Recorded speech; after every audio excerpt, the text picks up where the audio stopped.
Good morning सगळ्यांना. आज नाश्त्यामध्ये बनवली मी मेथीची भाजी. मेथीची भाजी साफ करून एक कांदा कापून घेतला. कढईमध्ये तेल टाकून एक मिरची टाकली.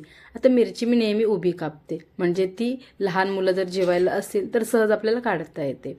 आता मिरची कांदा व्यवस्थित परतवून घेते. कांदा चांगला परतला की भाजीला चव छान येते. थोडंसं मीठ टाकलं, हळद. आता हे सर्व व्यवस्थित मिक्स करून घ्यायचं. एकदा मिक्स करून झालं की त्याच्यामध्ये आपण स्वच्छ धुवून घेतलेली मेथी ॲड करायची. मेथी ॲड केली का ती पण व्यवस्थित मिक्स करून छान अशी वाफेवरतीच ही भाजी शिजवायची. आता काही लोक ह्याच्यामध्ये खोबरं टाकतात, तर काही दाण्याचं कूट टाकतात, पण आमच्या घरात प्लेन मेथीच आवडते म्हणून मी अशीच बनवते. आणि अशी मेथी खायलाही छान लागते. तुम्ही पण नक्की ट्राय करा अशी मेथी.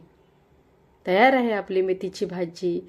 आता मस्त गरम गरम भाकरी सोबत बेसनचा पोळा आणि मेथीची भाजी. आहा, गावरान नाश्ता भेटला की दिवस कसा मस्त जातो. थँक्यू.